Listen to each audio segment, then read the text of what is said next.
Hello and जय Hind everyone. स्वागत है आप सभी का मेरे YouTube channel political science for you में।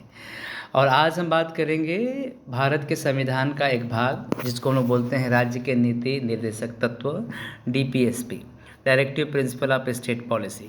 इसको इसको हम लोगों ने लिया है आयरिश कॉन्स्टिट्यूशन से।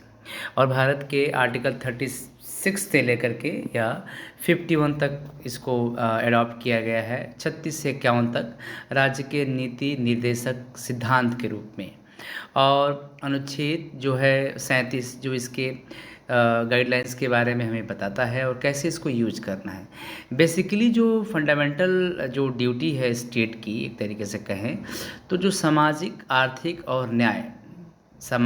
आर्थिक न्याय सुनिश्चित करना और भारत को एक कल्याणकारी राज्य के रूप में स्थापित करना, to establish India as a welfare state while following the guideline of DPSP, that is the main objective of directive principle of state policy.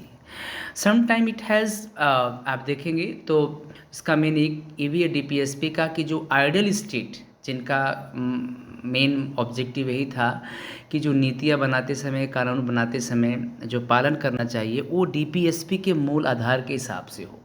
साथ ही साथ इसके जो निर्देश हैं वो पॉजिटिव हैं। मौलिक अधिकार की प्रवृत्ति में some time it comes as a negative है, बट यस एक तरीके से राज्य की सीमाओं को ये बताते हैं कि state can not abridge its rights and can not limit to suppress the fundamental rights and duties. और डीपीएसपी कानून द्वारा लागू करने योग्य तो नहीं है, बहुत रिजनेबल नहीं कह सकते, लेकिन यह जस्टिसिएबल भी इस मामले में नहीं कहा जाता है।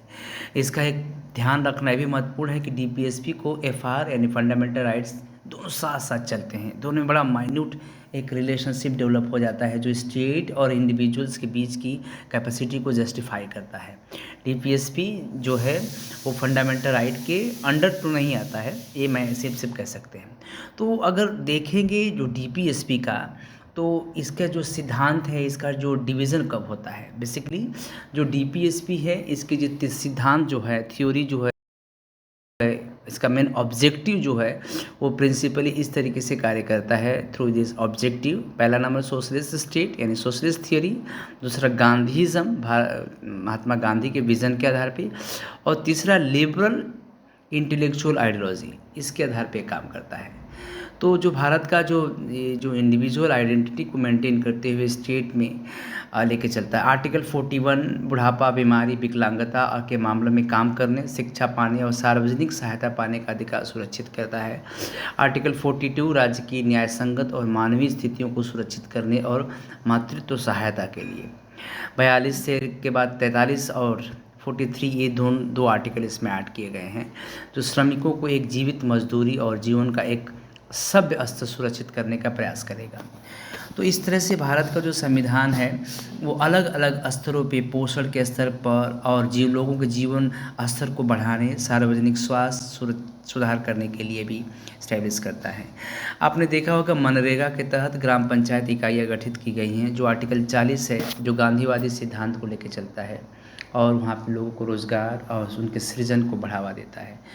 तो जो एक पॉइंट है, अगर हम बौद्धिक सिद्धांतों की बात करें, तीसरे की मैं बात करूं तो आर्टिकल 44 समान नागरिक संहिता, कॉमन सिविल कोड, जिसको लेकर के अभी विवाद चल रहा है और जिसको सरकार यूटिलाइज करना चाहती है। और इसके साथ साथ 6 वर्ष की आयु पूरी करने के बाद सभी बच्चों के लिए बचपन की देखभाल और शिक्षा, राइट टू एजुकेशन, ये सब उसमें आते हैं।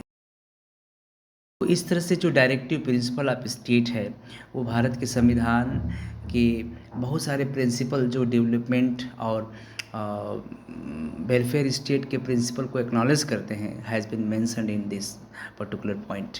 लास्ट में मैं देखूं तो आर्टिकल 51 यह अंतर्राष्ट्रीय शांति सुरक्षा स्थापित करने का प्रयास करेगा। इसका मेन ऑब्जेक्टिव यही होगा कि फॉरेन अफेयर्स और स्टेट्स के बीच में एक जो म्यूचुअल अंडरस्टैंडिंग को बनाए रखना, इंटरनेशनल लॉ, ट्रीटीज़ और उसके रिलेशनशिप को इस्टेब्लिश करना, mediation, international relationship, bilateral trade, bilateral relationship को ये स्टिमुलेट करेगा। और साथ ही साथ यह एक देश से दूसरे देश के बीच में भारत की राजनीति और उस समय की स्थिरता को बढ़ावा देगा। डीपीएसपी का जो संशोधन 2 बार किया गया है आर्टिकल 42 में 1976 में, इसमें एक नए ऑब्जेक्टिव को जोड़ा गया था जो चैप्टर 4 में लाया गया।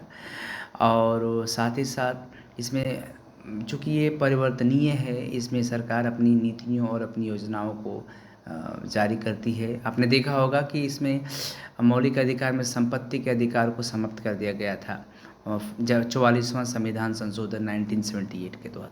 तो इस तरीके से directive principle of state policy is a very important objective produce करता है स्टेट्स के लिए। साथ ही साथ इसका मेन ऑब्जेक्टिव यही है कि राज्य के जो कर्तव्य हैं और लोगों के बीच में उनके फंडामेंटल राइट के बीच का जो एक तरीके से सीमा रेखा है उसको मेंटेन करते हुए एक वेलफेयर स्टेट के ऑब्जेक्टिव को स्टेब्लिश किया जाए। Thank you and Jai Hind. Hope you understand the topic. Like, share and subscribe. Thank you.